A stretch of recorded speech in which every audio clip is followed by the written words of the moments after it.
Hi, so what do you do when you want to experiment with some chords while you're producing a song, but you're not really a keyboard player, so you can't really play the chords in real time on a keyboard? Well, in that case, the chord pads of Cubase can really help you out. But even if you're an experienced keyboard player, if we dive in a bit deeper, you might be able to get something useful out of these chord pads as well. So let's go!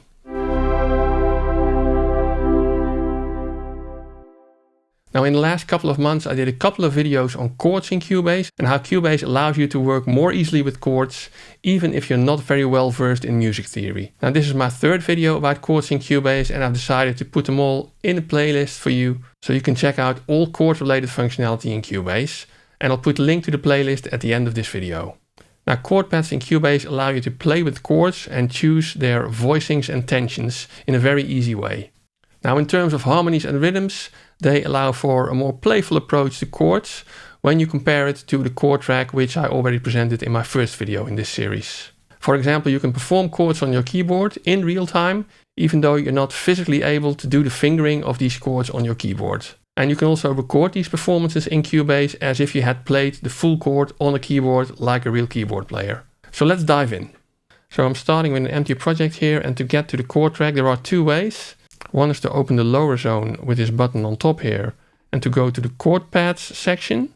Another way via the menu is to go to Project, Chord Pads, Show Hide Chord Pads. Now, as you can see, we have a number of chord pads here with some chords on them already, and if I click them you hear nothing because you still need a virtual instrument to actually play these chords. So let's add a virtual instrument. Let's add our piano from Hellion Sonic, acoustic piano, and maybe the mellow grand.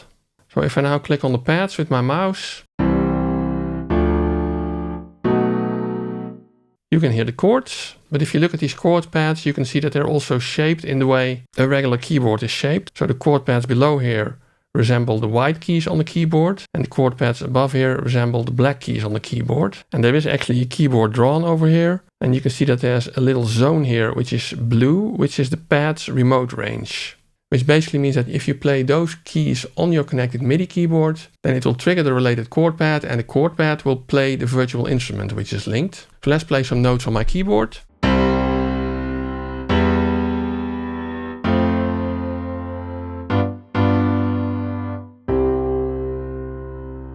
Now, if you don't have a MIDI keyboard connected, you can use the mouse, but that's not ideal, and you can also use your computer keyboard.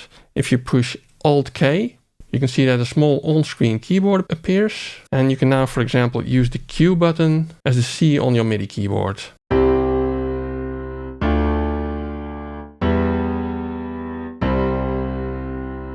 Now, apart from the note in the blue range being played, you can also see the voicing of the chord on the right side of the keyboard.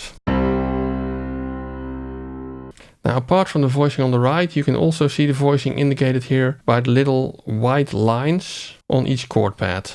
Now, furthermore, you may wonder, how is this chord pad now linked to this virtual instrument? Because what happens if you have multiple virtual instruments, like, for example, let's add a guitar.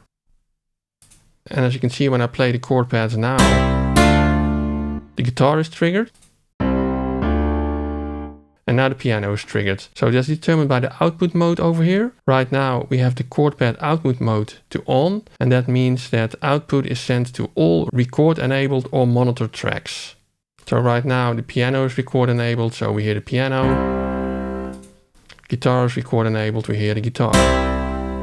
If we put monitoring on both on, we will hear both.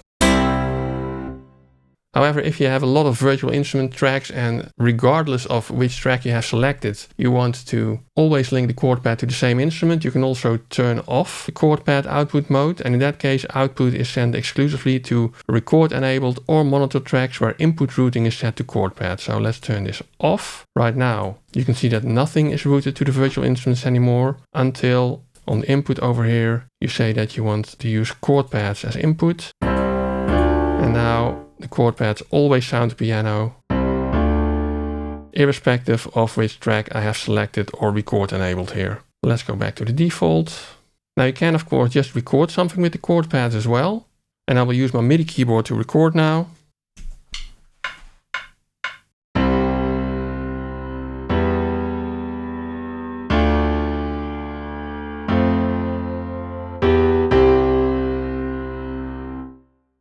Yeah, so it's very easy to play and record chords with the chord pads in Cubase. Now, apart from recording something with chord pads, you can also just drag any chord on a MIDI track to get something like this.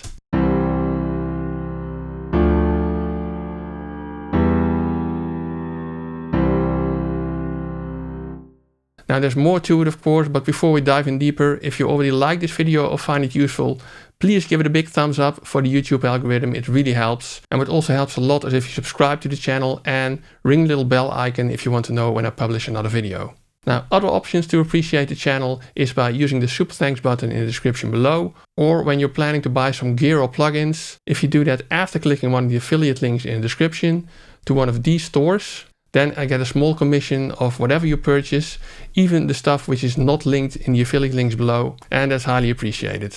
But let's get back to the video. Because how do you get these chords on the chord pads? Let's have a look. So if we go to an unassigned pad over here, you see that on the left side, we have a control to open the editor. If you click that, it opens the chord editor, which we already know from when we had a look at the chord track, right? This is also the editor that allows you to add chords to the chord track. So over here, you can basically choose any chord you want.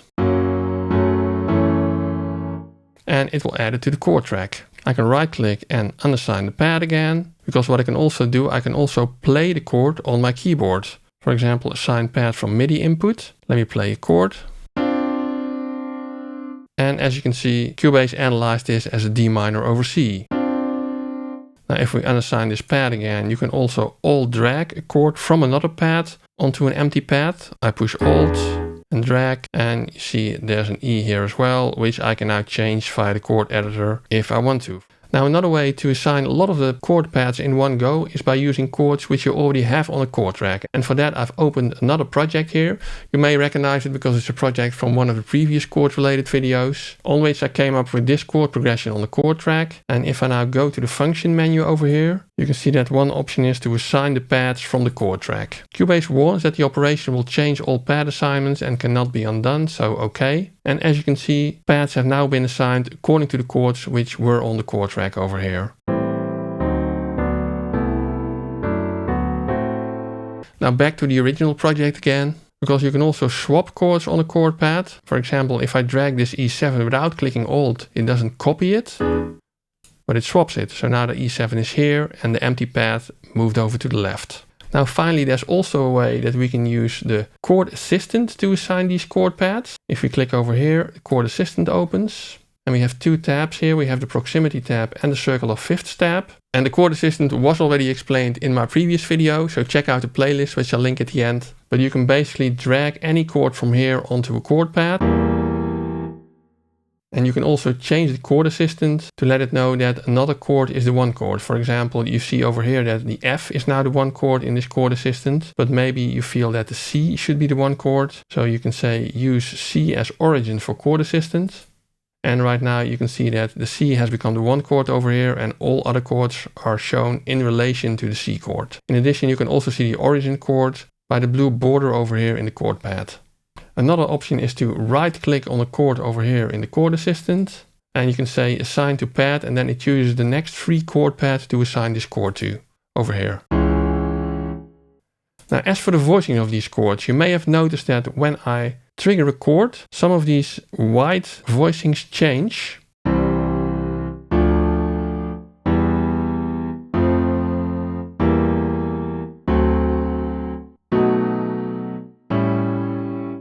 And that is because Cubase tries to do proper voice leading. And whenever you play a chord, it tries to prepare all the other chord pads for proper voice leading. So when you play any of the other chord pads, it will try to play a voicing which is very similar to the voicing that you're on now, with only some minimal changes. And that's caused by the fact that all these chord pads are now set up to adaptive voicing. If you right click, you can see that adaptive voicing is enabled. If you don't want that, if you always want this A7 to sound with the voicing that's currently selected, you can disable adaptive voicing, and now the voicing over here will not change anymore. What you can also do is you right click and you set adaptive voicing reference. And that means that all the other voicings of all the other chords will always be based on the voicing that you have for this A7 over here, instead of being much more based on the voicing of the previous chord that you're playing. Finally, what you can do is you can also lock the entire pad, and that means you can no longer change it. For example, for all the other pads, you can always bring up the chord editor, which is no longer possible for a locked pad. Let's change it back to the default, not locked, not the adaptive voicing reference.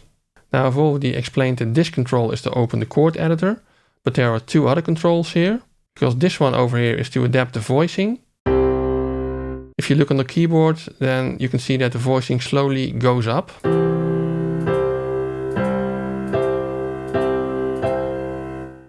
Now another control that we have here on the bottom is called tensions, and that allows you to add common tensions to this chord. For example, if I click it, you first go to D minor 9.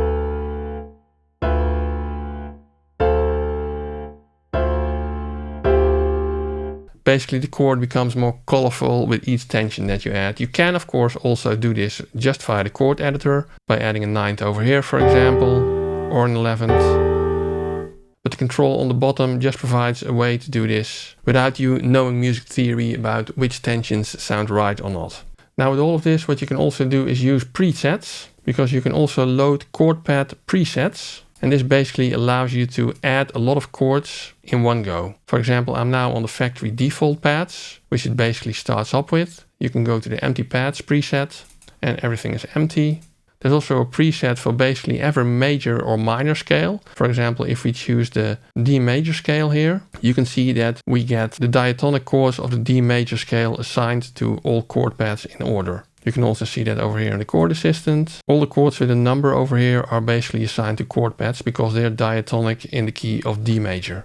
And it's not only for the major scales, but it's also for the minor scales. And there's also some style-based chord presets. For example, Pleasing Rock Pop Chords 3.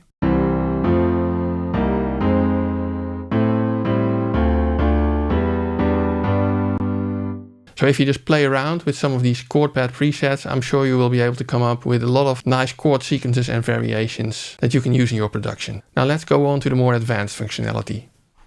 Because on the left side over here you also have the functions menu. It allows you to show or disable the voicing indicators on each chord pad over here. It allows you to assign the pads from a chord track if it exists in your project, and I just showed you that in the beginning already. You can snap any playback to the musical grid, so this is more like a sort of quantization feature of whatever you play. You can transpose all pads. For example, if we want to transpose it by 2 semitones, you can see that all chord pads are now in the key of D here. You can lock all pads so that you can't edit them anymore and they cannot be changed. Unlock them all again, and you can start with a clean slate. And Cubase warns you that all chord pads will be cleared, so I will not do that now. Now maybe you already noticed over here on the top left that there are 2 more controls that I haven't discussed yet. And those are related to players. Because basically what you can do, I already showed you that you can set up 2 virtual instruments which listen to the same chord pads. But so far they were both playing the same voicings and the same pattern. And that's something that you can actually do different by assigning a different player to each virtual instrument. So let's have a look. Over here I have a piano track, which is played by the piano player. And it's playing plain chords. And that's basically what we've been hearing all along. If I play a chord pad, you hear one chord, the voicing that's assigned, or an adaptive voicing, and that's it. But what you can now also do is that you can set up the player by clicking this E button over here. You see that over here I have a piano player. And that piano player is playing basically all voicing options that Cubase knows. And again, this is the same list of voicing options that we already discussed for the chord track. So if you want to check out the details, check out that first video on the chord track. Over here, the piano player is set up to play plain chords. This is basically how you handle overlaps. If you start the next chord before you end the first chord, then you have options on how Cubase handles that.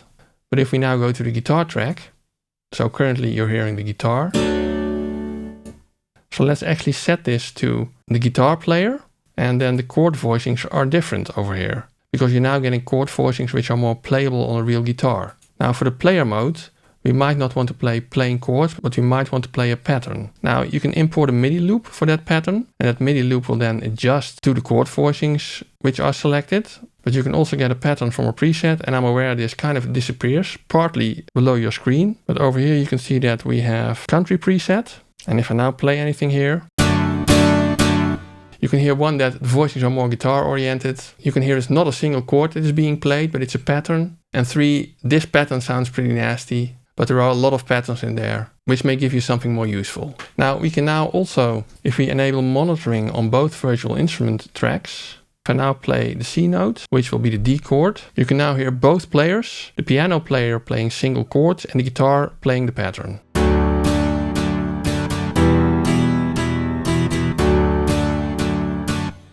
Yeah, so with these players, you can basically have different instruments follow the same chord pads but play different things, different voicings and different patterns. And if you really want to go nuts, you can even add more players. For example, you can add another guitar player. And in that case, you can set up different voicings for that other guitar player and different patterns for that other guitar player on a third virtual instrument that is being played, of course. Now what we also have over here is the setup of the chord parts on the left. And this allows you to set up, for example, whether the chord pads latch if you click on them. So this way, after you click a chord pad, the chord will be held until you click another chord. If you disable the latch, which is the default, then the chord will only play as long as you hold your key on your MIDI keyboard. Now you can also set up the remote range, which triggers keys on the keypad. And that's mostly useful if you also change the pad layout and say, for example, that you want to have 2 octaves, which gives you twice the amount of pads. And you can now basically switch the remote range 1 octave down, which you can also see in the blue keys over here, that all of those chord pads will now be triggered from C0 onwards.